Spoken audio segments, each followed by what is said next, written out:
C'est une installation à l'image de celle-ci qui a été visée au Koweït. Une usine de dessalement dont dépend fortement le pays. Si le lieu de l'attaque n'a pas été communiqué par le gouvernement koweïtien, les autorités ont annoncé la mort d'un ressortissant indien. Au cours des dernières 24 heures, les forces armées ont détecté et neutralisé 13 drones hostiles dans l'espace aérien koweïtien. Des installations de production d'électricité et de dessalement ont été attaquées. Cet incident a provoqué la mort d'un ouvrier ainsi que d'importants dégâts matériels. Le ministère de la Défense ajoute que la production d'eau n'a pas été perturbée. Le Koweït accuse l'Iran, qui accuse à son tour Israël d'être derrière cette attaque.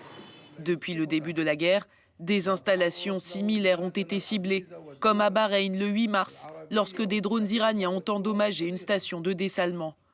Dans toute la région du Golfe, l'inquiétude grandit autour de la vulnérabilité des infrastructures hydriques, vitales pour ces pays désertiques. Tous dépendent massivement du dessalement de l'eau de mer pour leur approvisionnement, faute de ressources naturelles en eau douce.